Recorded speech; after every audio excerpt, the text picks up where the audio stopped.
पंजाब के साबिक वजीर अंसर मजीद नियाजी और भक्कर से साबिक MPA आमिर इनायत चहानी ने पाकिस्तान तहरीक इंसाफ PTI से रास्ते जुदा कर लिए। दोनों रहनुमाओं ने अपनी वीडियो बयान में 9 मई के वाक़यात की मजम्मत करते हुए पार्टी छोड़ने का ऐलान किया है। 9 मई को इमरान खान की गिरफ्तारी के बाद मुल्क भर में होने वाली हंगामा आराई के वाक़यात के बाद से PTI रहनुमाओं की जानिब से पार्टी छोड़ने का सिलसिला जारी है और तहरीक इंसाफ के मरकजी कायदीन समेत दर्जनों पार्टी रहनुमा इमरान खान और पार्टी से राहें जुदा कर चुके हैं।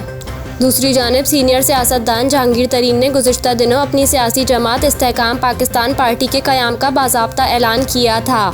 तहरीक इंसाफ के साबिक जनरल सेक्रेटरी की पार्टी में शामिल होने वालों की अक्सरियत PTI के साबिक अरकान पर मुश्तमिल है।